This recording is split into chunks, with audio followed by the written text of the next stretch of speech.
Welcome to Draft Sickos on the No Ceilings NBA YouTube channel and podcast feed. This is the show where we cover everybody from the biggest of names to the deepest of sleepers. I'm your host, Maxwell Ballenbach, and today I'm joined by a very special guest. This is sort of a bonus episode on the feed because Steven had some assignments. He was doing some other work. I wanted to chime in and do some other work too. So I brought in a very special guest. This guest, real star of the show, used to host the Draft Deeper podcast on the No Ceilings NBA podcast feed. He's the guy that kind of brought me into this whole collective. It is Nathan Grubel. Nathan, how are you doing today? Listen, everyone needs to react to the 2024 NBA draft, right? Like everyone's got to get their thoughts and opinions out there. So this podcast is certainly welcome by a lot of fans out there. But I'm well, man. This podcast was long overdue for this cycle, but you and I, listen, we never stop talking. We talk every single day. So it's going to feel like home to us. You did ruin. I wanted to do a bit where I was like, this is the first time me and Nate have talked. We haven't talked at all since but well, now that's ruined. But yeah, no, me and Nate talk draft like every single day still. Like I'm still hitting him with deep cuts and sleepers. He's telling me things that he's picking up on. I'm like, you're kind of like my go-to guy for a lot of G League stuff. Like you've done a really good job staying in tune with that over the last year. So I've picked your brain a lot on that. You've been super helpful on that front for me. But yeah, we've stayed in contact, and I wanted to get your thoughts on some fits in the draft, because I think draft fit is something that is both like over and underlooked in some ways, where I think sometimes people are like, well, you don't want to draft for fit. You don't want to draft for fit. You want to get the best guy. And I think there's some truth to that. But I also think there is truth to sometimes the fit can create a precarious developmental context.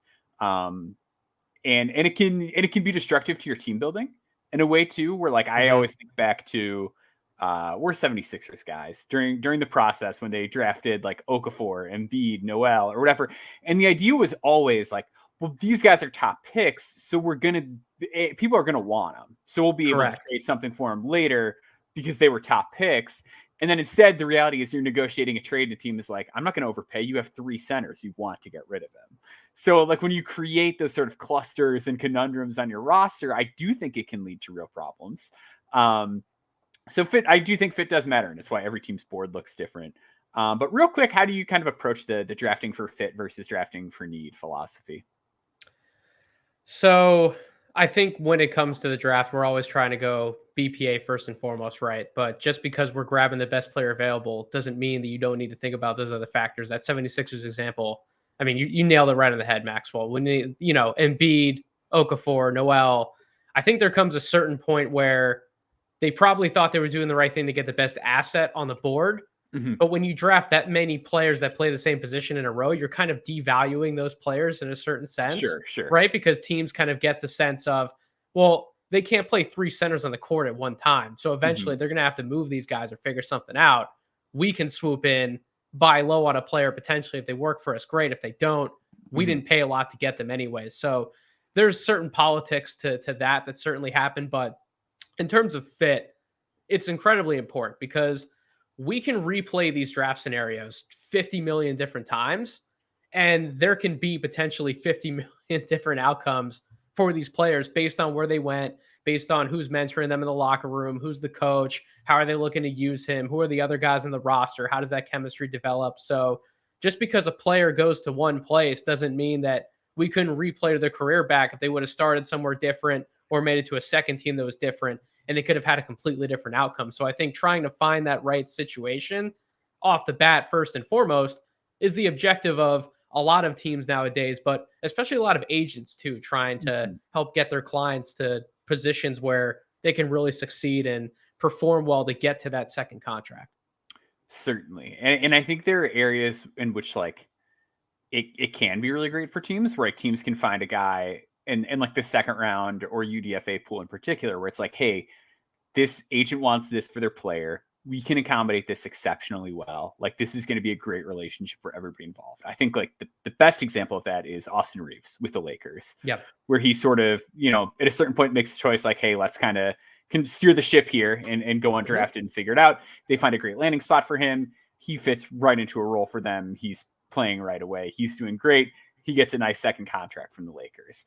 I think there's other cases of that too, where like a team can get too married to the idea of a fit or a player, and then it can bite them. As a Chicagoan, like Chandler Hutchison flashbacks where they promised him like a month and a half before the draft, and they're like, "This is going to be great. This is perfect," and it doesn't always pan out that way. So, I think you've seen a lot of sad draft stories between just being a 76ers fan and then living in the Chicago area. You've seen a lot of sad stories over the last and like even like talking about like the development stuff. It's like you look at like Wendell Carter, like Lauri Markkanen, and these guys that just like the fit and everything like just was not ideal for them out of the gate. Like their development was not fostered correctly, and then they go somewhere else and they put it together. Like these are the things we can see, and I think it's important to mention those stories in particular because we're not saying like, oh, these guys are cooked. Like these guys are done because we're saying, I don't really like how this looks. I would have preferred this player's development in a different context, or maybe I still see them developing and hitting those same, outcomes, but maybe later on down the road or in a different setting, or maybe their team looks different and makes other moves. That's kind of what we're getting at here. So let's get into it. We're going to talk about our favorite and least favorite fits in the first round, the second round, and because it's Draft Sickos, undrafted free agency. So let's start with the first round, guys. Your favorite fit in the first round that you mentioned was Zach Edey at 9 to the Memphis Grizzlies. I've seen a lot that this is such a, like, I thought we were past the Zach Edey polarization. Like, I thought everyone was just like, yeah, he's pretty good. I thought we were past that, and we are not. This pick has had people fired up. So give me your take on Zach Edey in Memphis and why you like it so much. So I thought to an extent we were past it too, but I think the reason why people are fired up is because when you're reacting, he's a top 10 pick. You're not just reacting to Zach Edey going in the first round. It's the fact that he went in the top 10. But when you actually peel back the layers behind why he went to the top 10 and how he can fit right away in his rookie year, to me, it makes a lot of sense, right? Like we knew the Memphis Grizzlies were going to try to trade up on draft night, go after someone like a Donovan Clingan. That package ultimately didn't materialize, according to a lot of reporting that took place on draft night. So if you're sitting there at 9, you can't necessarily move up, but you have a big glaring hole on your team that you can fill with a player as talented as Zach Edey. Why are you not taking that swing? I mean, Maxwell, you and everyone at the No Ceilings Collective has done a great job this year of explaining why he's such an outlier prospect. But these are the types of outlier picks that you kind of need to make in a draft that's quote unquote weak near the top. You don't have a lot of surefire all-star bets. Why not take the chance on someone like Zach Edey who can come in and listen? Steven Adams left a big giant hole behind him when that trade was made, going to the Houston Rockets. You look on this roster, there really aren't any other 7-footers other than Jaren Jackson Jr., which I think the Grizzlies at different points last season got a little more comfortable, and he got a little more comfortable playing the 5 spot, but he's not a full-time center, right? You're primarily playing him as a power forward next to a true big. You're having Jaren Jackson space the floor, help out in different actions. He's able to face up and attack from different spots on the floor away from the basket. He could get into his post-up game, and he's an improved post scorer since it came into the NBA. But again, he wants some variety in his game, and you want to be able to deploy him with some utility. You don't just want to exclusively stick him in certain spots at the center position. You bring in someone like Zach Edey, though, who's 7'5". He's a mammoth screener. He's a mammoth rebounder. Someone who I think is going to have a lot of success in the pick and roll game with John Morant. John Morant is one of the best passers we have in the NBA. He'll be able to get the ball to Edey in spots where only he can get it. And I think Edey, I think you and I have talked about this certainly off air in text messages back and forth, but I think he's going to be a better pick and roll player than given credit for, just because he didn't do a lot of that in college, or it was a lot of soft rolls into a post up. That doesn't mean that he can't be the guy who hard rolls, goes to the basket, and then catches the lob and throws it down. Because especially if you have a passer like John Morant, or even a secondary passer like Desmond Bane or Marcus Smart, they all are very comfortable throwing that ball up to where only he can get it. Who's actually going to deter him from throwing it down? And he finished a lot of dunks, high percentage on his shots around the basket. You take a look at his other dimensions that he can bring as a screen setter, as he continues to improve as a passer. That's one of the things that you and I talked about a bunch off air in terms of passing out of double teams in the post. I think there's a lot of DHO type stuff they can unlock with him, with guys like Bane and Smart, and even your guy Vince Williams Jr. getting some tertiary playmaking responsibilities on the wing. So I think there's a lot of utility that they can go to with Zach Edey. At the end of the day, you can take swings on some of these other players at different positions that you may deem more quote unquote valuable, but size, strength, toughness, and the willingness to do those things, those are going to succeed at the NBA level in every single era of the sport, period. And why not just go get someone who can do those things and has even a little bit more upside, especially if, listen, if this dude starts hitting jump shots at some point in his career, like forget it. Like what are we even talking about? So that's why I love the Grizzlies fit so much. But I think the overarching point that we'll make before you kind of give a counter here is I actually liked a lot of the fits in this draft. To be I did too. I thought teams did a really good job in general. Yeah. So that's why having a podcast like this makes it so fun to go back and forth and talk about some of these, because I see a lot of different pathways for these players, especially in the first round, early second round, where they were selected to good spots. It's going to be on them to be able to maximize their talent, what they're doing off the court, what they're doing to get better, because I think a lot of them were drafted in good situations for the start of their careers. Yeah. So I agree with you. I think one of the big knocks on Edey is like the pick and roll stuff, but I think like they were rolling him into post ups just because structurally that's what made the most sense for them. Mm-hmm. It's an easy way for him to dominate. But I also like about Memphis with guys like Ja Morant, are that none of the guards that he played with at Purdue were also downhill threats that brought any rim gravity with them. Like, correct. Teams did not have to worry about like, oh no, like Braden Smith is headed to the rack. Like teams just like weren't concerned about him, Lance Jones, like Fletcher Lawyer. Like there's just aren't dudes that get downhill and put a ton of pressure on the rim. They're more jump shooter kind of guys. Where in Memphis, like him rolling with Morant simultaneously attacking is a much more difficult thing to manage as a rim protector if you're sitting back there and drop coverage and you're trying to cat and mouse that situation. Exactly. And I think another point to touch on with Edey too is that with that downhill pressure, the thing that you want around him and in that situation are guys who are comfortable shooting threes. They were like fifth in 3-point attempt rate last year. I know they were only 29th in terms of percentage makes, but they've been a good shooting team before last year. Guys were in and out of the lineup. Like Jaren was in and out of the lineup. Ja obviously didn't play for most of the year. Desmond Bane was out for significant chunks of the year. So there were guys missing from that equation. So you would expect that to sort of catapult back the other direction in terms of their efficiency. So you put him in that situation where it's a consistently spaced floor with a guy who can get downhill virtually anytime he wants in Ja Morant, and then another guy who's automatic when he catches the ball, 5 feet and into the basket. You're setting up a winning equation for efficient offense. For sure. Yeah. So I love it from that standpoint. And yeah, I think the Steven Adams point, like you mentioned, to me is just like so misunderstood in this entire thing. Like I feel like I've seen a lot of like, oh well, they're going to be a playoff team, and like we worry about Edey guarding in space in the playoffs and this and that. And it's like, well, Steven Adams struggled with that too. And you have Jaren Jackson. So like if you need to switch to a lineup where you need to be a little bit more 5 out, you need to be a little bit more nimble, you need to be a little bit more switchable, like you already have that guy. Like this is not how are we going to build this team around Zach Edey? It's like you were plugging Zach Edey essentially into a role that already existed. And I know that he's slow and whatever, but like you got to remember this Purdue team counted on him to do so much. Like he was playing an obscene amount. He had a gigantic usage rate.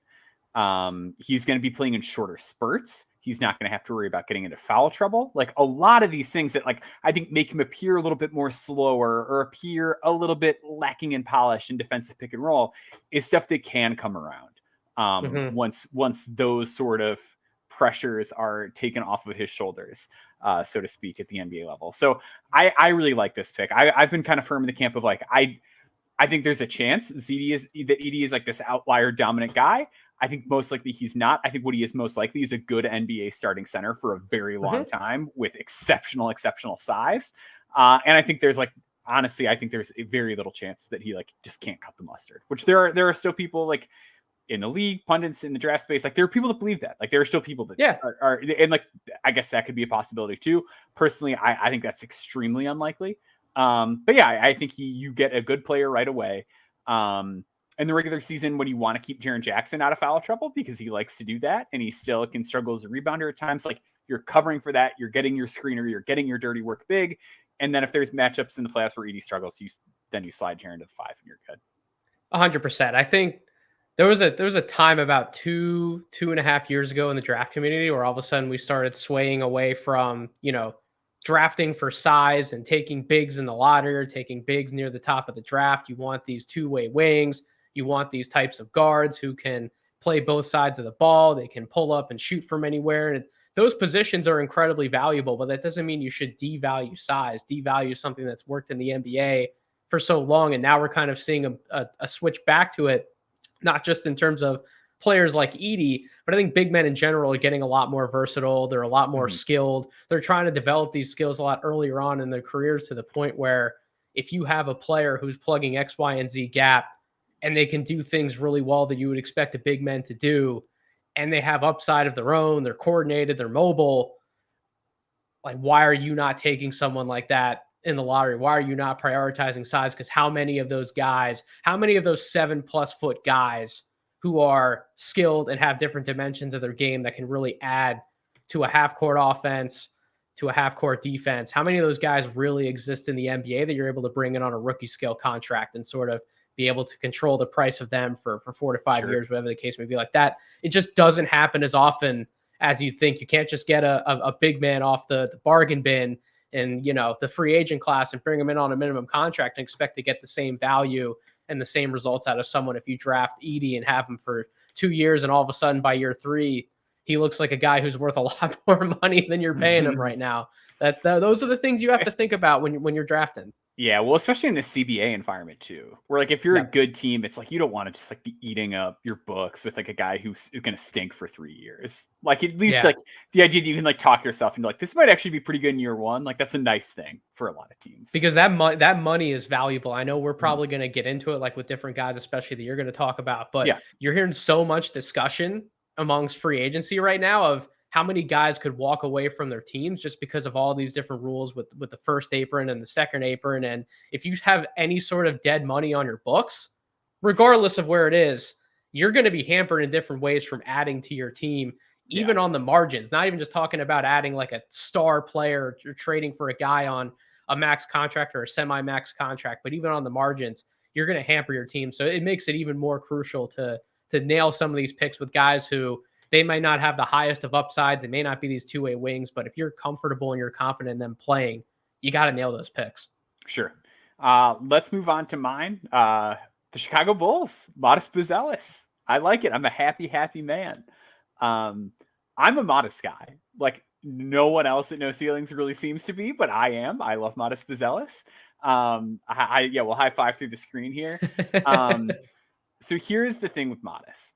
I think Modest Buzelis will be a good NBA player. I am not like telling you that Modest is going to be a star, but I think Modest is good. And I think one area where the Bulls have really run into a lot of trouble over the years is that they are a very small team. They are a team that both does not shoot and is positionally small. Like when you look at a lot of the lineups that they tried out, it's a lot of like skinnier guards. It's a lot of like Pat Williams, DeMar at 4-5, and like DeRozan doesn't really do a lot of the 4 at the 3-4. And like when they run lineups for DeMar's the 4, like DeMar doesn't really do a ton of the 4 stuff super well. They just like don't have any guys that are like 6'8", 6'9", like period point blank. They just straight up do not have those guys on their roster. I understand that from a shooting standpoint, this doesn't address this. And I've been like begging the Bulls to add tall shooters. I talk about it like almost anytime we do a mock. I would love a tall shooter on the Bulls. The fact that Spencer Jones is sitting in undrafted free agency as a 6'7" man that shoots 3-pointers and has not been picked up by the Chicago Bulls is getting to me a little bit. But here's the thing. I think at 11, if you can get a guy that profiles to be an eventual NBA starter, you take him. And I think Modest is going to be that guy. I think when you hit certain athletic thresholds and you are 6'9", and you know how to play basketball, you sort of just eventually figure out how to be a good NBA player. I look at guys, even if they struggle out of the gate, like I look at guys like Denny Avdia, guys like PJ Washington, and I don't see a reason why Modest can't be that type of NBA power forward. If the stuff that has always been a little bit theoretical comes around with him, excellent. If he is that 43% three-point shooter he was for 4 months at Sunrise Christian, spectacular. If he can do some of the more guardy stuff at the forward position and he is Jumbo Gordon Hayward, awesome. But even if he's not, I have just desperately needed a man who is 6'9" that has some basketball skill to be on this team. And Modest gives you that. Again, I know from a shooting standpoint, there is still a lot of work to be done, especially now with Josh Giddey in the fold. If they bring DeMar back, which I don't think like financially is plausible at this point. Hopefully Vooch won't be like the worst catch and shoot shooter in the league next season, and that'll help open up the floor a little bit too.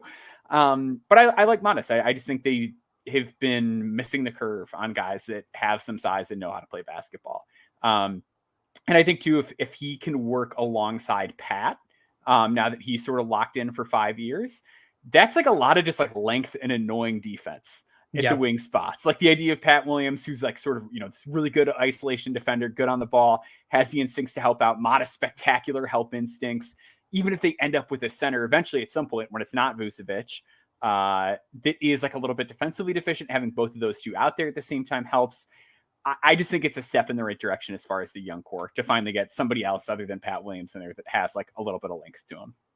So when the Chicago Bulls were on the clock, if Edey was on the board, I would have been saying, go get Zach Edey, go get another young big with size who can rebound and add a lot of those dimensions on the glass and defensively around the basket that you're talking about. Because the Bulls have lacked in those things. I agree with you for a number of years. Zach Edey was off the board. So at that point, why not go get Modest Buzelis, who I'm with you. I was very high on Modest.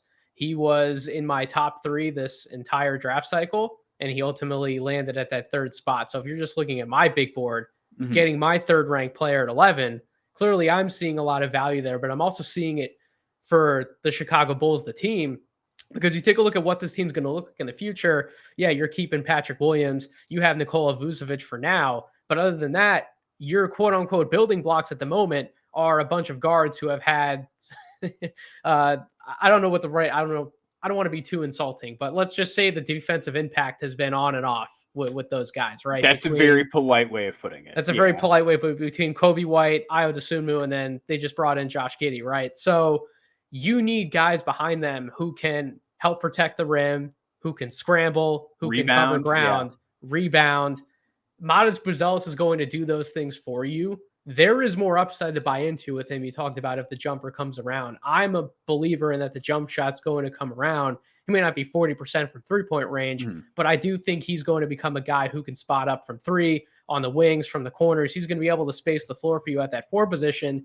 And then all of the other things he's giving you, not just in terms of rebounding and some secondary help, blocking shots around the basket, but he's a really good transition player as well. And this Kobe team is White, which is good because he's fast. Kobe White is a fast dude. With Kobe White and Ayo Dosunmu, both want to push the pace. Josh Giddey's one of the best hit-ahead passers we have in the NBA. Like, this team is going to be built to play fast. And then if you're playing him next to Vucevic is a trailing big. So he's going to give you that space above the break for 3-point looks anytime you want it, or you're going to be able to sort of set your offense up and then bring him in as a screener and utilize him in different actions and sort of set up your half-court offense. So I'm not concerned about the fit with Modest at all. I'm buying the talent, and I agree with you. I think this team desperately has needed a player like him, and so why not take the upside swing on someone like him later in the lottery, especially when his value was projected by many to be like top 5, top 7 in this draft. Yeah, and I think too, even if you're a little lower on the Modest on-ball stuff, where it's like, well, then you have Pat Williams. I just think that there's a lot of ways in which his weaknesses are insulated within this roster construct. And I do buy the shot too. Like, I think it's important to mention he was like 47% on pull-up juice this year. Like, I get that the free throw percentage isn't great, and I wrote a whole article about like free throw percentage is actually not indicative at all of future 3-point success, but like it's hard for me to believe that a guy's going to be that good on mid-range pull-ups, deep ones in particular, and just like. And he wants to take those shots too. He wants those star type shots, is there, which is the confidence is there. Whether it's a little too much of his shit don't stink, or whether it's he's just going to have this massive chip on his shoulder. I'm trying to watch his interviews. I can't really fully gauge which one it is, but either way, that type of confidence, that type of attitude, I want that player on my team. And when you talk about improving as a shooter, you and I have discussed it a bunch. It's not just what does the form look like? What do the mechanics look like? A big part of it's also the willingness to step in and take those shots. Modest is very willing to especially create some of those in the mid-range, fade away out of post-ups. You saw him nail that big shot in the Rising Stars game. Like, this is the type of player who he wants to be. And that type of attitude is massive for someone who, if you're looking for him to take developments and steps in certain offensive areas, first and foremost, you have to believe that you can do it. And Modest certainly does. So yeah, so Dirty Dancer said that's it's hard to believe. I'll have to check that article out. It is on No Ceilings Plus. But I looked at 28 players who had shooting leaps from how they shot in college to the NBA, like significantly below average to respectable or better in the NBA. And the only area where the correlation was really strong on free throw shooting to 3-point shooting improvement was bigs that did not shoot threes prior.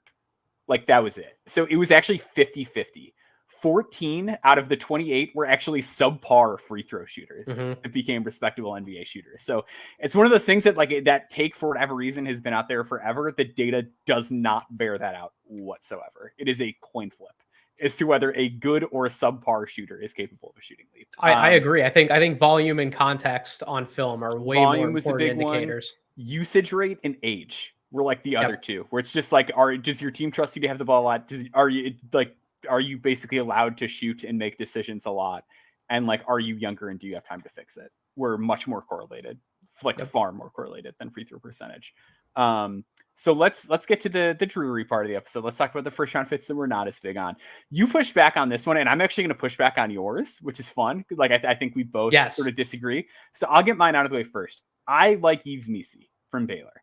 I wrote a whole column about how I love just his physicality. I think he's like, because he's a low assist guy, he gets knocked for having some feel issues, which I don't think is wrong. I think he misses a lot of passes. I think he gets tunnel vision. I think he forces stuff. But I don't think he's a selfish player. And I think that's evident in like how good of an off-ball screener he is. Like he does a lot of dirty work stuff to get his guys open. He's this awesome offensive rebounder. He's great switched down. Like if once you refine that, like I do think he's going to be a real switch big. Who can also anchor defense and protect the rim. With Missi, I just do not like this fit unless we are convinced that Zion is not long for the Pelicans world. I just don't know where they both go on the court offensively. And I also worry that they are going to try to play him right away when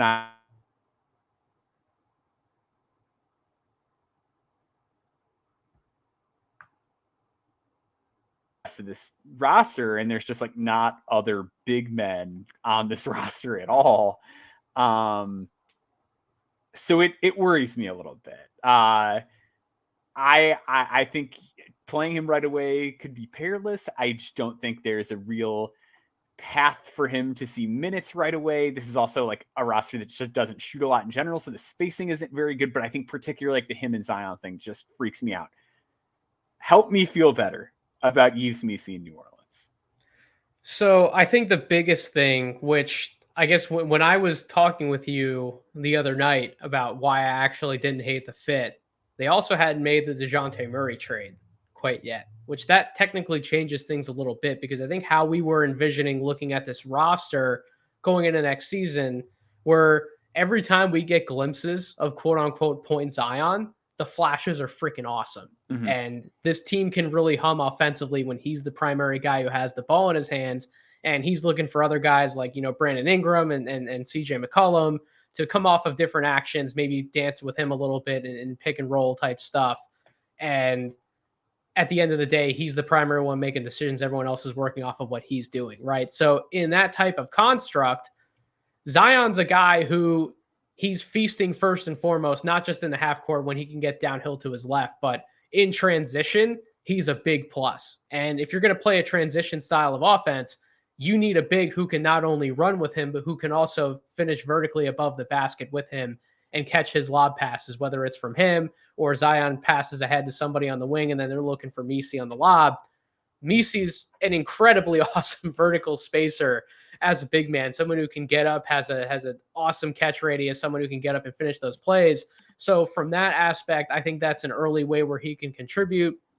But I do see some of the messier parts in terms of if it's not point Zion with three shooters and Missi on the floor, now you have DeJounte Murray, Zion, Missi, and you're going to hope that one of the other guys is Trey Murphy, and then we'll see who the fifth guy is, depending on how certain lineups are flexing out defensively. Then it can get a little worrisome because you just might not have enough shooting, period, especially if Zion isn't taking and making threes, which I think you and I probably would have thought by now in his career, he'd be taking more than like not even one or like a little over one per game. Yeah. Like Mm-hmm. So he wasn't bad in college. Correct. So that's where it can get a little complicated. But just from the standpoint of playing an up and down game, needing someone behind Zion Williamson who's very comfortable protecting the rim, someone who can hard hedge, come up in different actions, drop back, recover. And then ultimately, like you talked about, the switchability, the versatility of his defensive game. I think he could end up being one of the most versatile defensive players in this entire draft, but more certainly has to come around for him offensively. We'll see if that happens. But I think in New Orleans, it's not going to be a high pressure situation for him to come in and play right away. I think they're going to give him time to develop.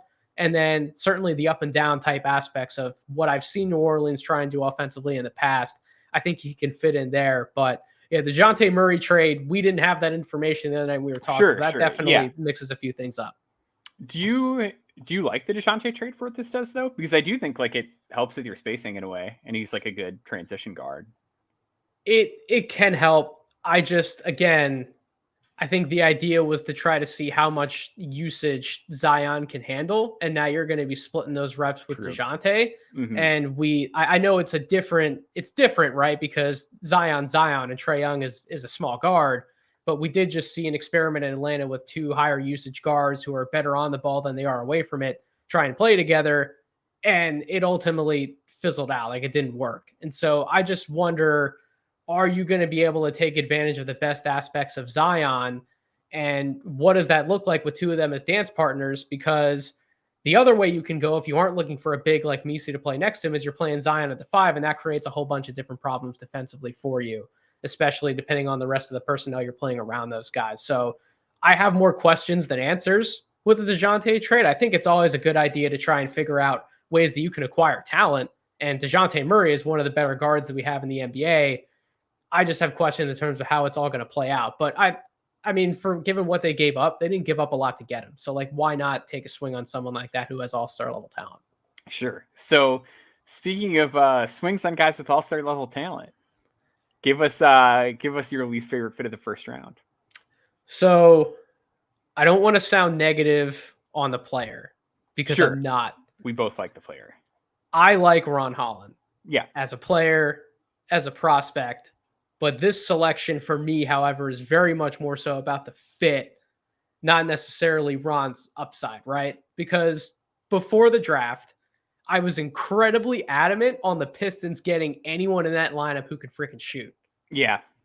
Ron Holland can't shoot.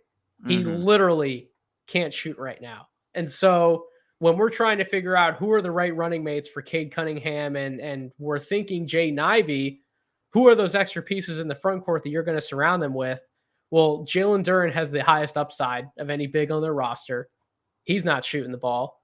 Asar Thompson was their best defensive player last year. He's not shooting the ball. And now you're going to throw Ron Holland in there, who also can't shoot the ball. And so everyone's been crying out for Cade Cunningham to have any sort of proper space to work within the half court, because what does Cade want to do? Cade wants to set up as many efficient mid-range jump shots as possible in one-on-one situations. But how many one-on-one situations is he going to get if every single person around him isn't shooting the ball well? And someone can say the counter to that is, well, you can play certain combinations of lineups together, or maybe Ron Holland has a little bit more on-ball juice than we were anticipating earlier in his career, and you can have Cade and Ivey spread the floor for someone like him or someone like Asar, depending on the actions you're running. That's fine. Cade Cunningham actually improved as a catch-and-shoot three-point shooter in the NBA last year. Jay Ivey took a leap in that part of his game.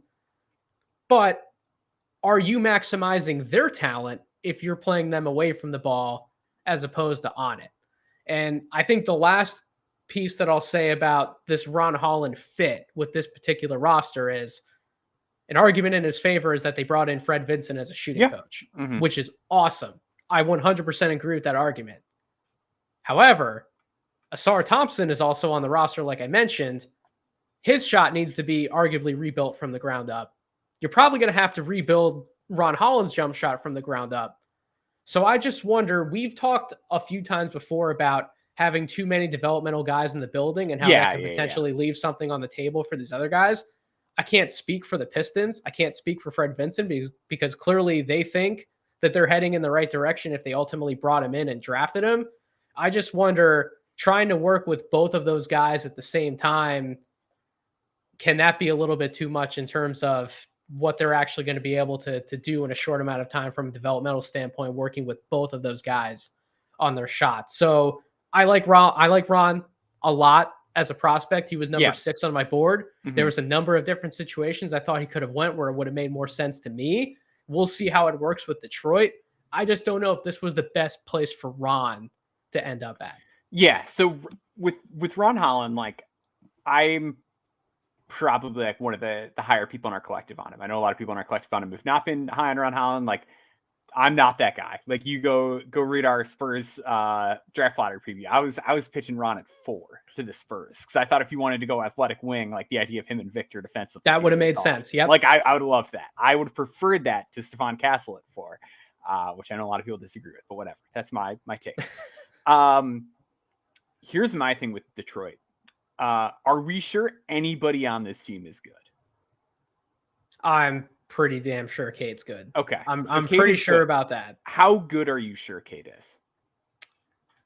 Cade may not be a tier 1 player as we might have thought he was once upon a time. Okay. But I do think he's a tier 3 type of player, which to me would be all-star upside, teetering on potentially tier 2, depending on just how good of a scorer he's going to become out of the mid-range. Because I think he is getting better as a 3-point shooter. We know about the passing vision and what he can do and the types of passes he can throw. He still needs to clean up his turnovers. He'll need to continue to improve defensively. But I still think the upside for him is pretty dang high. If the argument you're about to make is, well, you can make that argument for Cade, who also you're that adamant about on the roster, that's a fair argument. And I'm sure you're going to get into that. So that's my thing is, like, I just don't know that this team is like, I don't know that you have the guy.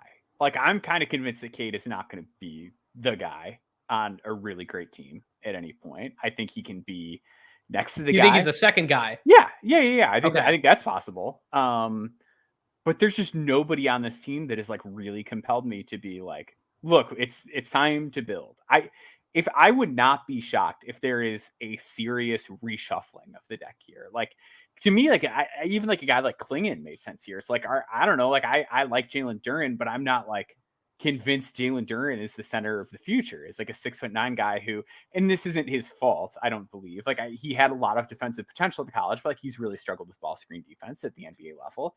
And to me, I don't know like anything about what goes on in Detroit. Like, it's not a team I follow super closely, so I don't even know what like the hearsay rumors are. My guess is it's probably coaching related. The fact that he hasn't really put that element of his game together. But yeah, like I'm just like not married to anything on this roster. And I do think we got to throw out this past year, though. You take him. To what extent? Like I don't like what are we throwing out about it? I don't think any sort of anything was the right vibe and the right environment to be able to actually evaluate these guys. Okay. And feel pretty confident about, yeah, I know that this guy is definitely this. I would agree with you. I think there's much more room for pessimism than optimism, given the collection of pieces that are there. Yeah. I don't think the Pistons front office is going to do a complete reshuffling during this coming season. I do think they're going to take this year to evaluate what they have. And then next summer, we could see guys shifted and moved around in different situations. And if you're telling me who are the 2 likely guys to survive that reshuffling, it would obviously be, in my opinion, Cade. Because I'd still believe, even if you don't think he's the guy, if he can be a number 2 guy, you got to keep him. There's and then they just drafted skill and size there. Yeah. Right. And then they just drafted Ron Holland. So that is the front office's guy at the moment. That's the main pick that they've made. So those would be the 2 guys who would survive anything if they are going to do a major reshuffling. Yeah. And if I were to punch back on my own logic, I think what I would say is like, Lasar is a guy who struggles to shoot also, but he has better passing feel and he's a little bigger and he's a little bit more athletic. And I think that would be fair too. Like if that's the argument you want to make, I think that's more than fair. I do worry significantly about like any team loading up with too many non-shooters in today's NBA. Like it's just so hard to have like any on the court at the non-center position. Like there's very little overlap on like, oh, this team has like multiple subpar shooters. Like you just don't see it very often. So I understand being leery of it.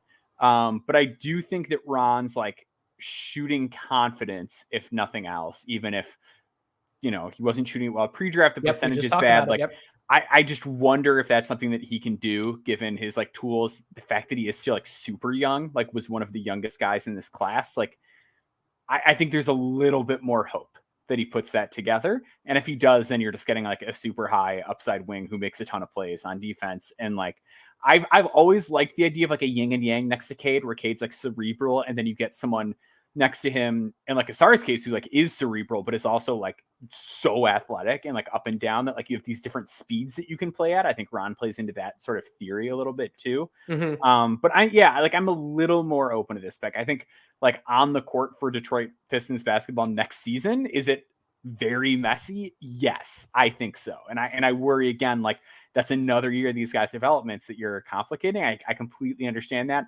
I do just wonder if like we might be overthinking the idea of like, because if it was Jalen Duren, it's like maybe Jalen Duren's gone in like 2 months. Like who knows? Sure. I guess the positive would be that he also has a chance to electrify that fan base in ways that they quite haven't been electrified for a number of years, because everyone was excited about Asar Thompson and the type of defense that he was able to play. I think Ron's a little different. Not that he's like leaps and bounds a better athlete than Asar, because I think they're on similar levels in terms of athleticism. But Ron is much more flamboyant about what he wants to do on the court, and he's going to make a show of whatever positive result is happening, whether it's a transition dunk, whether it's a big play defensively. He's going to have that hard workers mentality. He's going to be flamboyant and flashy about it. He's going to get the crowd involved, and he's going to make basketball exciting for the Pistons when he's able to play to his strengths and show, this is the type of player I can be for you long term. This is why you should buy into me. And I think he's going to win fans over pretty quickly starting in Summer League. Absolutely. So we're going to take a quick break, and we're going to come back and talk about some second round fits that we do and don't like. Stick with us.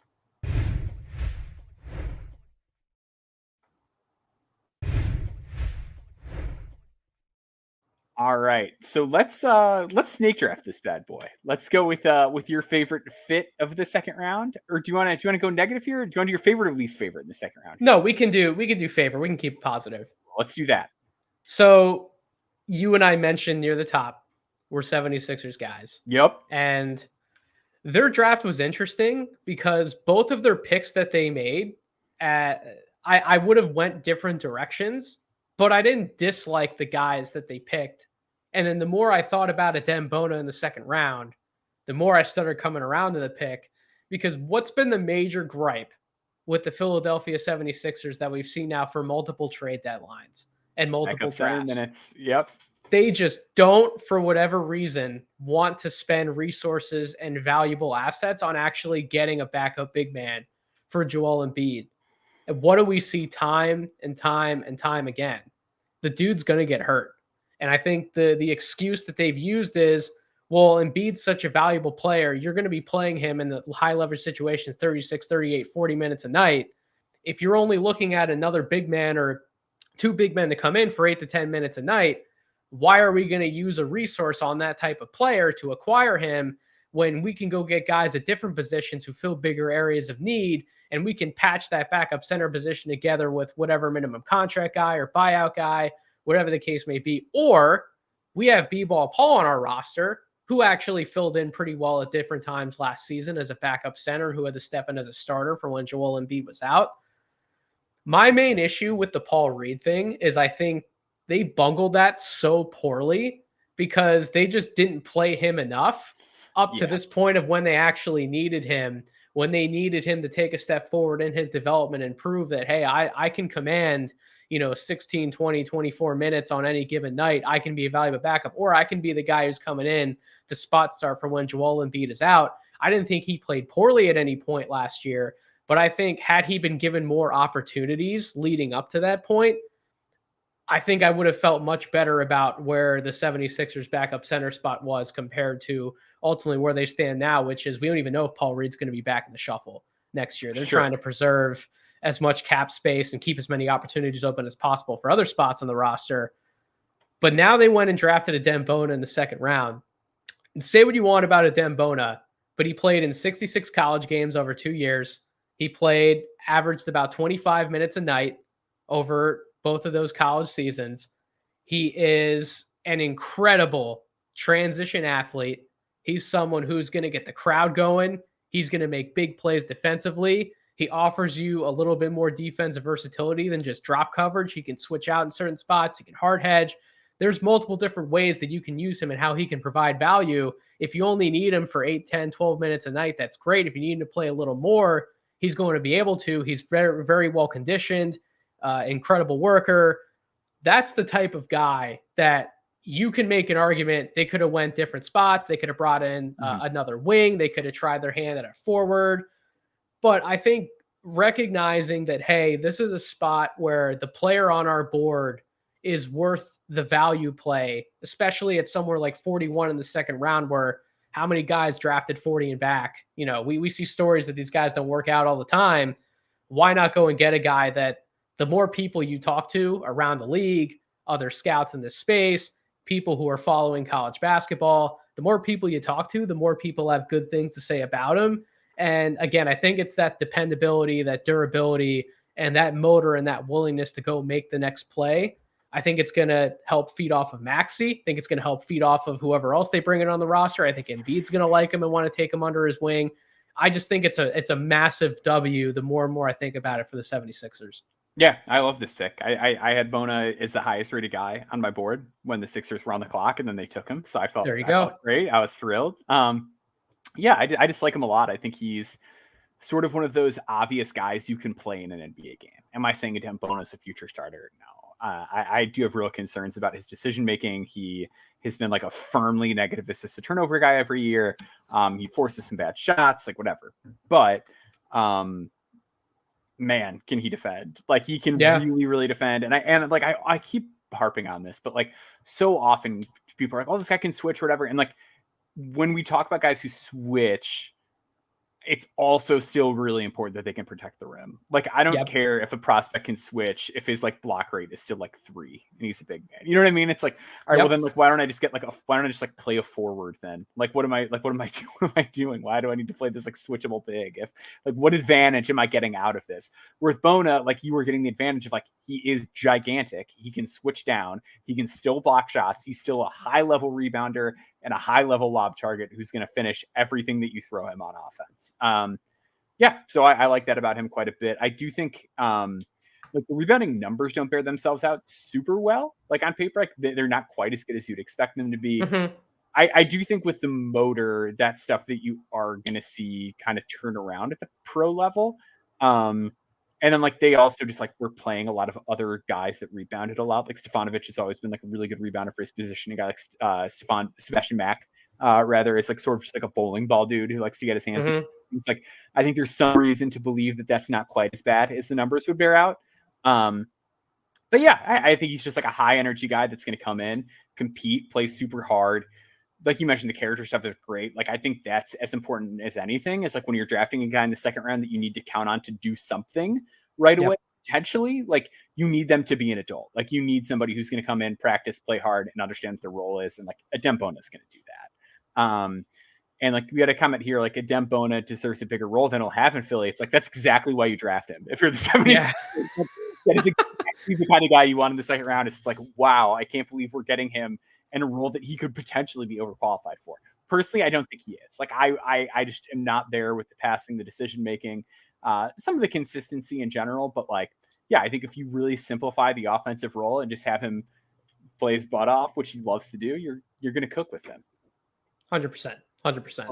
Let's go to my favorite fit in the second round, Quinn Post to the Golden State Warriors. So the Golden State Warriors have like always sort of done the 5-out thing, but not quite with enough shooting. You know what I mean? Like and size and size too. Exactly. So because of Steph Curry's gravity, like you've been able to run this stuff that's really far away from the basket. But they haven't really had that big who you can trust to shoot on those positions. I think like Dario is maybe the closest of anybody that they've had on the team in recent years as far as that goes. But with Quentin Post, like you were getting a little something more. So Post is like a legit 7-footer or 6'11". Like he's really close to that height. But he's got like a 7'4" wingspan. Like the size and length is there. And he's the guy who shot over 40% from three each of the past 2 seasons. The other thing that I love about his game that's going to fit exceptionally well in Golden State is he's a guy with like a near 19 assist percentage who averaged like over 2.5 assists per game last year. Like this is a guy who is really comfortable slinging and operating from the top of the key. So I see a guy here who fits what they run, can make every decision that they need him to. And I get it. He's old. He's 24. But if you're picking in the second round in this CBA environment where the Golden State Warriors, I don't know if you've looked at their cap sheet lately, don't have a whole lot of money, need immediate contributors on the cheap, like why not take the 24-year-old who is like the best shooting big prospect if we're putting everything else to the side, right? Like we're not counting the fact that Chet Holmgren was like a much better defender and athlete and all that stuff. Like if we're just looking at a big who shoots, it is exceptionally rare to find any of them who take and make threes and pass the ball the way that Quentin Post does with center size while not being a complete negative athlete and a complete negative in a lot of other areas. I was just going to say, I don't even think I'm worried about him being barbecue chicken defensively either. Like he's not the greatest defensive big, but I think certainly he offers value, especially around the basket, as just someone who competes. He's big. He's very strong. Mm-hmm. So I think at least on that level, I'm not as concerned about Quentin Post as some other people might be. I didn't end up having a top 60 grade on him, but I knew a lot of smart people who did, like yourself. I know Steven really liked him, and I can see why, because when you're talking about back end of the second round, teams trying to come in and get a value play and fill like a need deep on their roster. Yeah, Quentin Post. I'm actually glad you brought up the name Dario Saric, because I do think that's not the worst comp for him in the world in terms of like saying like a Dario Saric who could shoot. The role. Yeah. Like body wise, they're kind of different, but like role wise, that's but like the role, what they settled in to be, right? Like Dario, I think when Dario first came into the NBA, a lot of people thought he was going to be this point forward type, incredible off the dribble. We didn't see a lot of that ultimately. The more and more he's been in the NBA, we haven't seen a ton of defensive versatility away from the basket, but he's been a guy who you post him up, he's going to be able to get his hand on some shots. He's tough. He's not going to back down from somebody. And then primarily offensively, you're looking at him to set some hard screens and space the floor. And those are all the things that Quentin Post is literally going to do for you. So it's not the same package. It's different, but in terms of like role and expectations, you're talking about someone who's going to be playing likely like 10th, 11th, 12th man in your team. Like why not have somebody in your lineup or be able to come off the bench and adds that type of dimension to your game, something that you haven't had in recent years. I think something I'm so big on is like if I'm getting a guy or if I'm ranking players that I believe are probably not like everyday rotation players, just give me a guy who on the right night can give me some sort of advantage over the other team. And I think Quentin Post is that with size or tools or whatever, like some physical facet, which in Post's case is size and length, and some sort of skill that can give me an advantage in a given game. I just really liked this pick. And I think that he is a guy that like, and we talked about like the concerns defensively, but you can play like other guys next to him on this Warriors team. They can cover. Right. Like you could play TJD at the 4 if you wanted to. I'm not saying I like necessarily would be like, it's time for the TJD Quentin Post lineup, but like in certain matchups, that's something you can get away with. You can play Draymond because he can shoot. You could play Draymond there. You could play Draymond and Kuminga with him if you really wanted to get cute with it, because Draymond's the short role playmaker. Quentin Post can be the wing spacer, and you can stick to Kuminga in the dunker spot. I mean, you could do some and you have Steph Curry and with like there's so many different ways that you can use these guys. So I agree with you 100%. You can mask some of the defensive flaws just given the other guys they already have on this roster. And boy, the pick and pop combo of him and Curry, two of like the best shooters at their respective positions, certainly Post in this draft class, and then Curry all time the greatest shooter ever. Like that just seems like so much fun to me. I love it. Yeah. So that's my favorite. Let's go negative now. I'm going to go with, and this is another one that pains me because like I'm Mr. Skeptical of small guards. I thought KJ Simpson was fantastic this year. I loved the season that he had for Colorado. Seeing him go to Charlotte, I'm just having a really hard time. That was my least favorite fit of this whole draft as well. And you took it Yeah. from me. So I'm like, I don't know how I'm going to match this one. So go So ahead. yeah, so here's my thing. I like KJ Simpson. Like I do think because he does so Yep. much stuff, like there's just ways to make it work for him on an NBA floor. Like he's always going to compete defensively. He's going to rebound above his weight. He is going to make plays. He's really good in pick and rolls. He's really good in spot ups. He doesn't need the ball. Like he can play with the ball. Like there's just, he has a lot more malleability than a lot of these other smaller guards. I look at their starting lineup and it's like LaMelo, who has generally liked to play alongside a more defensive oriented guard like a Terry Rozier so that he can do some other stuff. KJ Simpson's not that. I do not like the idea of the two of them playing together. I look at the other guards that they have. I think Micic is technically still there. You've got Trey Mann. They just traded for Reggie Jackson. You just drafted Nick Smith a year ago. Yep. Like there is just a plethora of other really similar guys. And like personally, I could probably like KJ Simpson more than I like Nick Smith, which might be like a really hot take, but that's me being like the Nick Smith skeptic. So here's the thing though, right? So Nick Smith is actually on like a 2-year contract. Yeah. It was, like, that's what I'm saying. Like it was Amari Bailey who was the 2-way guy last year. Oh so my gosh, he's still there. KJ Simpson taking a 2-way spot? Is that how this is all going to shuffle out? Like, I don't know, but you've got 9 million small guards on this team, correct. Very few of whom like fit next to the star guard in LaMelo Ball. And like, even if you're like, oh, like what if LaMelo gets injured? He's hurt a lot. It's like, well, I can't play any of these other guys together. Like, and then if I want to play bigger, which I probably do, I'd probably prefer to go with like a Brandon Miller at the 2 jumbo lineup as opposed to so I was else. just going to say that this Hornets team, like when LaMelo Ball got hurt last year, they were very willing to put the ball in Brandon Miller's hands and say, you know what? This is a spot we actually see for your development. We're going to give you the ball in these situations. Go make something happen with it. Let's see what you got. Yeah. So I just like don't see. And then like, again, it's just like the classic small guard problem of like, okay, well then if they're alongside a jumbo initiator, why are you not playing somebody who can be a little bit more complementary to the other elements of basketball than a guy who is 6'1"? And I don't know. I like KJ Simpson. I think he's a great player. I just don't really understand how this is good for him or Charlotte. Like it was just a puzzling fit to me. I agree 100%. I like KJ Simpson as a guard too. I came around on him a little bit later in the cycle. I think the biggest debate among second round guards was, would you rather take a shot on him or Jamal Shed? And you and I talked back and forth about it. And I actually, after that conversation, about a week after that, ended up coming around to the KJ Simpson side of things versus the Jamal Shed side of things. And despite all of that, you put him in this position where, you brought up the biggest point. He's competing with so many different guys for one job. And it's like, what job are you even competing for? You're competing to be the fourth guard, the fifth guard, on the roster, guard size player. Yeah. Because I'm not sure about the Micic situation and how long he is for that team. But even that, like Trey Mann played really well for the Hornets last year.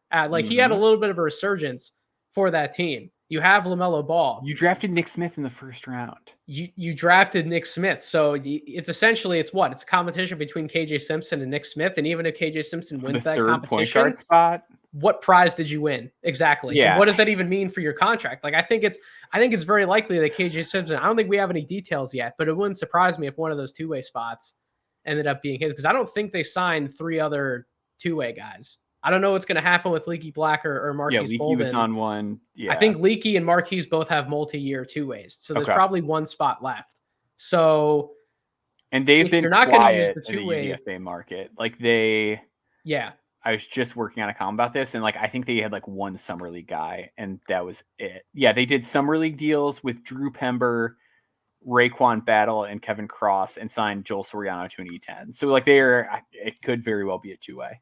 But and even if it's not, even if they choose to fill that spot with another guy, you're going to give them a 1-year contract with a partially guaranteed or whatever, like year 2. Like you can do that, but would have it been much better to use that asset on a position elsewhere to where you can give that guy a 2-year contract and you're feeling a lot better about it, or you're sticking that guy on the 2-way, but he actually has the potential to fill a spot in need for you can call him up, you can convert him to a standard NBA contract. Like, I just think the use of that asset would have been a lot better served elsewhere than bringing in someone like KJ Simpson. Even though I do like KJ Simpson, the player, I think he would have made a lot more sense for other teams picking in the 30s than where Charlotte got him in the 40s. But that's just my opinion.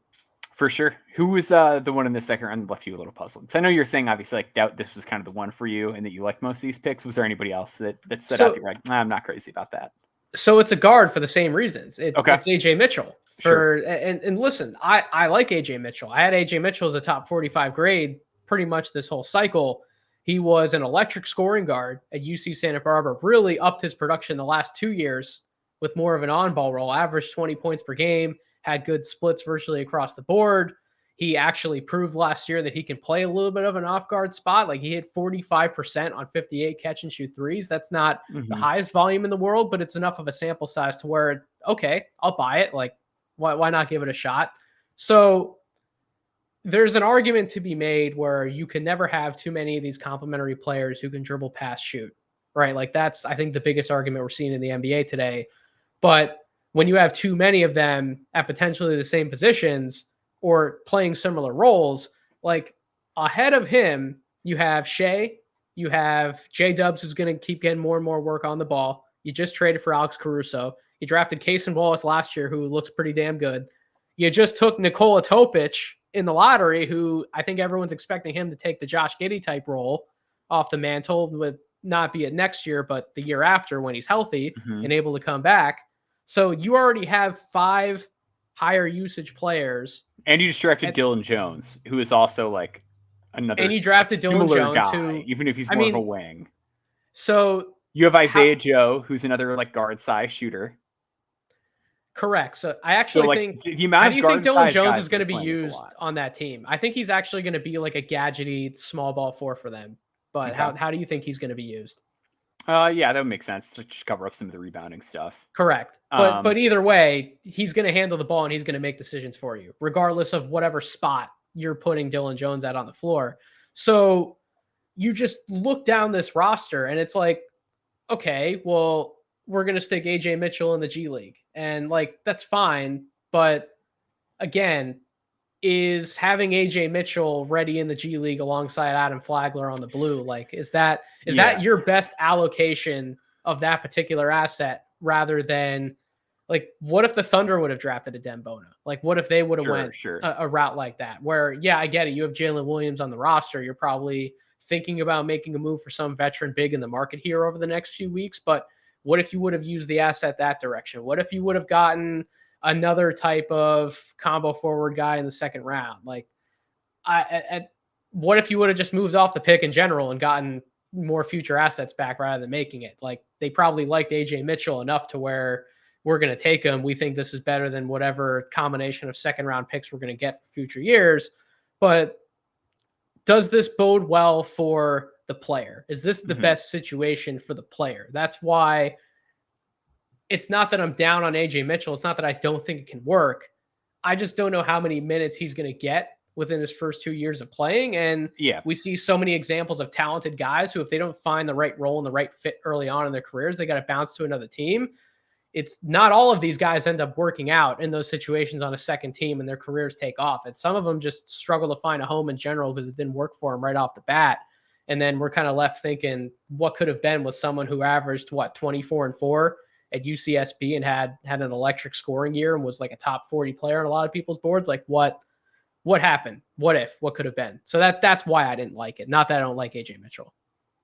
Yeah. Like I like AJ Mitchell. I think AJ Mitchell is like a really solid player. It just, to me, like, I don't want to say that he has like a replaceable skill set, but I feel like there's a lot of guys that they could almost scoop up who could bring them similar things. That I just wonder, like, to your point, it's just like the asset allocation of it more than anything else. Like, I just, there's going to be a lot of guys ahead of him. And I just wonder, like, if AJ Mitchell is an off-ball 2 guard, like why not get one that's like a little bit better defensively? You know what I mean? Like, or like whatever, or like a more willing shooter off the catch, or like whatever it is that you're wanting to do. Like, I think he's good. I think he, again, like, this is not a bad pick because they picked a bad player. It's just I'm a little bit leery of like what this looks like longer term. But again, like, at some point they're going to have to consolidate. And I wonder for that reason, maybe it's not the worst fit. That it's like, hey, maybe he's a little overqualified and looks good in certain games, and then all of a sudden this is a guy that you can package in and move with some other stuff to get somebody else. So 100%. Sure. So we are going to do one more break, and we're going to talk about undrafted free agents. So stick with us. We will be right back on the other side.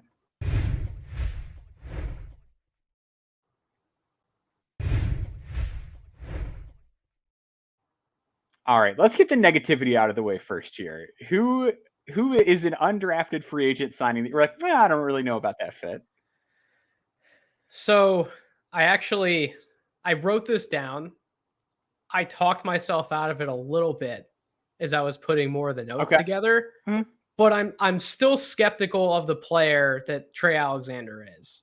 And listen, it's not that he had a bad year at Creighton. It's not that he didn't have a decent college career. I know you're certainly a person who's been a lot higher on him than some other people. And it's not that he hasn't had fans inside like the top 45 on a lot of different draft boards. The thing about Trey Alexander is that, listen, he can score out of the pick and roll. He can rise up and hit some tough shots in the mid range. He can hit open catch and shoot jumpers. He can guard a certain matchup in the backcourt. I've never thought he's shown me something, though, that's like truly awesome to carve out a role in the NBA. Like what is his main calling card? I don't really think he has one. Now, we've seen examples of some of those players ultimately work in the NBA, especially if the fit with the team can work, which, I mean, listen, you have Nikola freaking Jokic on the team, right? Like he can make virtually anybody work if they're talented enough to play in the NBA. You can find a way to play guys alongside of him. So maybe for that reason, it's not a poor idea to get somebody like him on a two-way, to where you have questions about some of these other guards on the roster. There's a lot of people who weren't fans of the Jalen Pickett selection last year. They gave him guaranteed money in the second round. That's going to be his primary competition point. Like, is Trey Alexander better than Jalen Pickett? I don't know the answer to that question. I personally would probably rather have Pickett than Trey Alexander, but I think there's a lot of draft people who would make the opposite argument. Like, no, I actually see more upside with Trey Alexander, especially from an offensive standpoint in terms of scoring and shooting. That guy could outperform Jalen Pickett to where maybe you make Jalen Pickett expendable. You can upgrade Trey Alexander to a standard contract, and now you have a really cheap backup guard who, again, may not have this one standout skill that makes you jump off the page and go, yep, that's his role in the NBA. But if he can do a number of things well, and if he becomes really good at operating out of certain DHO situations and being able to make shots off the move, 1-2 dribble pull-ups, things like that, working with someone like a Jokic or even like an Aaron Gordon, smaller lineups, you could talk yourself into it pretty quick to where it makes sense. I just don't know if Trey Alexander is the type of guy that I would have been running to the podium seemingly to sign to a two-way, because that's kind of like, he was one of the first two guys that broke the news in terms of the two-ways. It was him and PJ Hall, both for Denver. So I probably would have rather brought in a different player on a two-way. But like I said at the top, I talked myself a little bit back into it because they don't have a ton of guard depth there. And if he can work playing off of some of those other bigs in Denver, it can end up being a real value play and a real coup for that front office if they can convert him on a cheap contract and he's good enough to play. Yeah. So, I actually lowered on Trey quite a bit prior to the draft because of what you said. Like, I like how he plays, but it's just one of those things where, like, he operates in a lot of inefficient areas on the court, and you go through his statistical profile and you're like, tell me where you're great. You know what I mean? And it's like, okay, well, like, this is a guy that, like, I feel like I'm probably going to be able to get. Like, I think Trey is a guy who won't embarrass himself. You can put him in an NBA game. He's going to be able to hold his own. Also just kind of feels like a guy you'll always be able to get on the minimum. And like, I don't mean that to be like disrespectful. Like I think that there's a chance because like he is a 6'4" guard who makes good decisions and can shoot well enough off the catch and defends well enough and rebounds that like he's going to be around. Like he's not going to screw things up for you when you put him in the game. He will get opportunities time and time again. Just not that exciting. I actually kind of like the Denver fit because I'm more interested in him as like an on-ball point guard defender who is working in a spot-up capacity offensively. And I think Jokic in this system gives him an opportunity to do that. And I think he's better within this system than Jalen Pickett is. So to me, it's like, I actually think that if I were to re-rank my board and you tell me he's in Denver, I'd probably move him back up into like draftable range, like into like Okay. the 40s or so, where I had him like mid 60s. Like I think this is a really nice fit, actually. Like I get your concern about it, especially because like they guaranteed all of those old dudes that they drafted last year. Like I don't know how much like of a leash they're going to give him or whatever. I don't think the ceiling is that high. But I do think like if I need to play a guard and I'm Denver and I've like got to play my two-way guy, I feel really good about that guy being Trey Alexander, especially compared to the other guards that were available as UDFAs. I'm also just dubious at what they're doing or what they're going to do this summer in general, because they salary dumped Reggie Jackson, I guess primarily to throw the most money they can at KCP. But Reggie Jackson was your primary guy backing up Jamal Murray. And when Jamal Murray went down for extended time, you saw that team tank pretty quick. Not that they weren't obviously still a good team, because, you know, Murray was able to come back and they were able to put together some competitive games in the playoffs. But during the regular season, there was a stretch where that team really tanked because they didn't have the backup guard depth behind Murray to be able to withstand that storm. Now you're taking that ingredient out of it. So if you're not expecting Jalen Pickett to really step up for you and be that backup guard, then I guess what other direction are you going to turn? What's the move in free agency or whatever we don't know about yet? Maybe that is just another reason, like you said, to go get someone like Trey, who, if he can work in different capacities as a one because of how the rest of your team is constructed, he might be able to bring back more value than you think. I like that. The guy I was kind of like talking me into this one is Reese Beekman to the Golden State Warriors. So I actually think like Reese is not bad. And I feel bad for Reese because I feel like Reese is like this stellar defensive prospect who sort of got overlooked because everybody felt just so head over heels in love with Jamal Shed. And like Jamal Shed was like the shiny new toy defensive playmaker in this class. And then like Reese Beekman's like, I do those things and make good decisions too. And everyone's like, we're into Jamal Shed now. Like, we don't want to play with you anymore. I think Reese Beekman's good. My concern about Reese Beekman is he just doesn't put the ball in the basket. Like, he's not a good shooter. He's not a good finisher. He's a little bit ground bound when he gets inside. What does he do in Golden State? Because I've never really been convinced that he can guard up the lineup. Like, I think he's a guy that guards other point guards. And I know that like Chris Paul might not be long for that world, but like Gary Payton, I think, is still technically there. You've got Pods, you've got Curry. Like, is this like what is the opportunity ever going to be? And like he plays so slow and methodical that like the way that their offense moves, it's just really hard for me to picture him operating within that. Like I'm a little puzzled by it. Like, I think he's a great talent. It's just schematically, I'm confused as to what that would look like. Is the floor going to be spaced well enough for him to the point where you can see a slight improvement in like some of the at the rim dribble drive stuff? Because I think that was a big concern for his game at Virginia. Yeah. But is he fast enough that like a defender still isn't going to be able to rotate there in time, even if the floor is spaced really well? So there's that. And then the other argument is, if you're having him just play really deep down the bench as a backup guy, maybe you put him in certain matchups to just hound an opposing on-ball matchup, but that type of offensive role isn't there for him. If he's just going to space the floor for you, he hasn't been a reliable catch and shoot guy at Virginia. So like what is he doing for you offensively? I get it. He's another guard who rebounds, he can crash from the corner, maybe get some offensive rebounds for you, will defensive rebound, can push the pace, can find certain guys. He's not like a high turnover guy, so will make good decisions for you. But in the NBA at this point, as a guard, you have to be a threat to do something at a high level offensively. And I never got that feeling from Reese Beekman ever, despite all of the defensive fun, despite how well he anticipates the game and reads the game in certain aspects. He doesn't scare me at all from a scoring standpoint.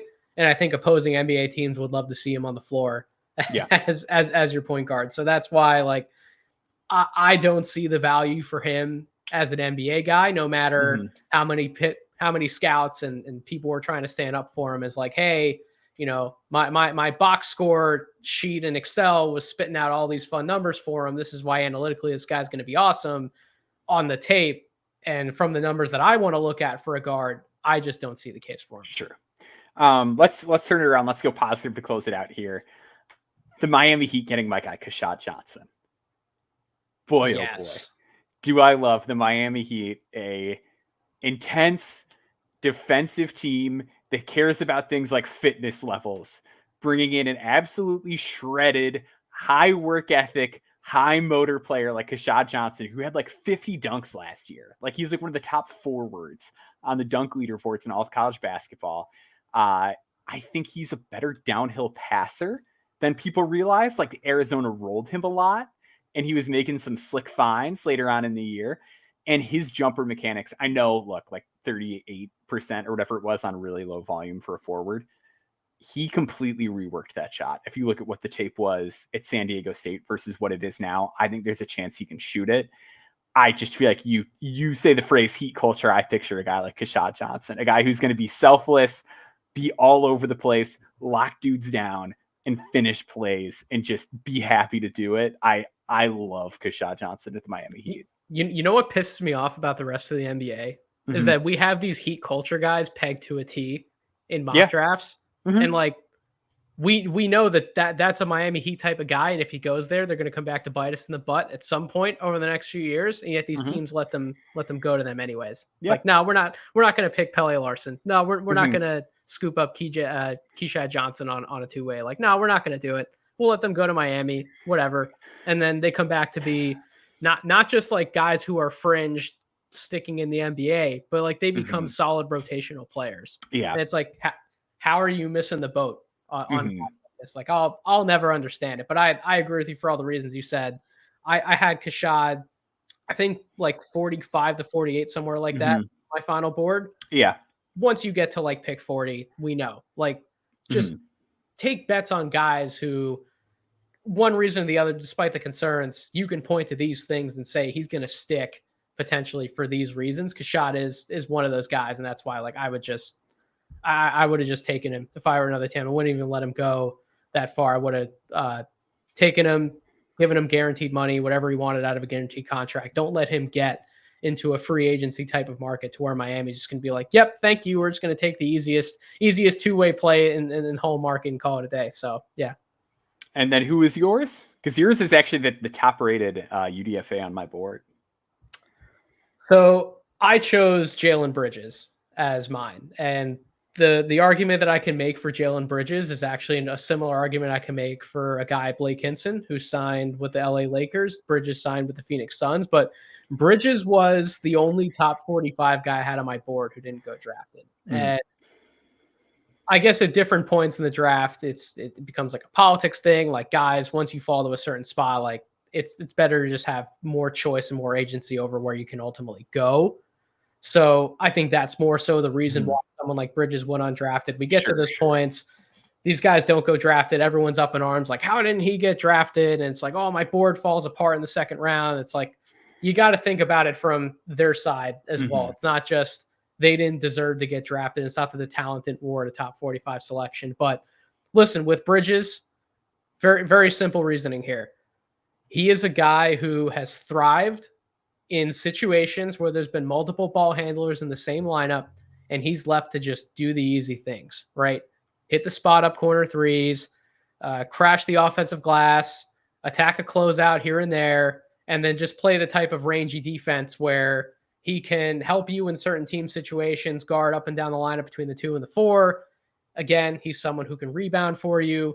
And these 6'8 guys, 6'9 guys, really, I should say 6'7 to 6'9 guys who can just shoot the absolute lights out on high volume. You need to take chances on these guys in the NBA. Every shot you can get, period. End of story. Especially if they have some sort of semblance to where they've either proven that they can defend in certain situations, or in a case with a guy like Blake Hinson, who wasn't the best of defenders in college, but he's still built like a shit brick house. Big. Right? He's huge. Yeah. He's like 6'8", 6'10", wingspan, 240. Exactly. Like, Bridges was 41% on 3 on 9.5 3-point attempts per 100 possessions. Hinson was over 40% as well on like 14 and a half, I think, or something like that, attempts per 100 possessions. Like, these are shooters, and you're letting them get to the undrafted territory to where now they're going to go to good teams who in both situations have a lot of their offense figured out in terms of first, second, third options. You're going to be able to bring those guys off the bench and just let them bomb it away and do what they do best. And what more valuable weapon in the NBA today than legitimately relied upon spacing next to top tier creation? And that's why I love both of those fits. It's why my guy's Bridges, but I'll make the same argument for Hinson in LA as well.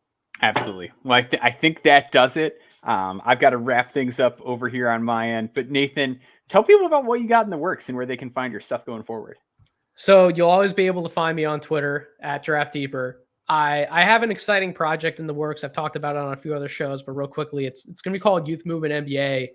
And my goal for it is, listen, I'm a scout at heart. I love draft evaluation. I love talent evaluation.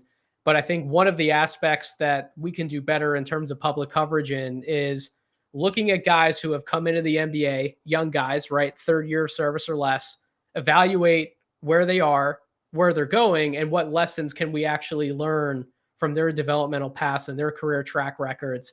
What lessons can we take away and ultimately bring back to the draft community? So young guys in the NBA, going to do a lot of different stuff about the G League guys as well. Maybe some fun international research, like who are the guys like Duop Reith, who went undrafted, who went overseas, who can maybe come back into the NBA. That's a lot of the type of coverage I want to bring to the table that I think is a little bit underserved right now, but can also be an incredible resource alongside daily draft coverage and what everyone's doing in those ceilings and other outlets. So that's something that I'm really passionate about. I'm going to be bringing to the table, hopefully sometime in September of this year. Absolutely. Well, thank you so much for joining us. You can find me on Twitter at Boundboards. Follow us at No Ceilings NBA on Twitter. And stay tuned. We've got No Stone Unturned right around the corner. So we're getting into sleepers soon. No days off here at No Ceilings NBA. Thank you to everyone who supported our work throughout this draft cycle. Make sure you're subscribed to No Ceilings Plus as well. Bring some support our way monetarily. We'd really appreciate it. Until next time, we'll see you guys later.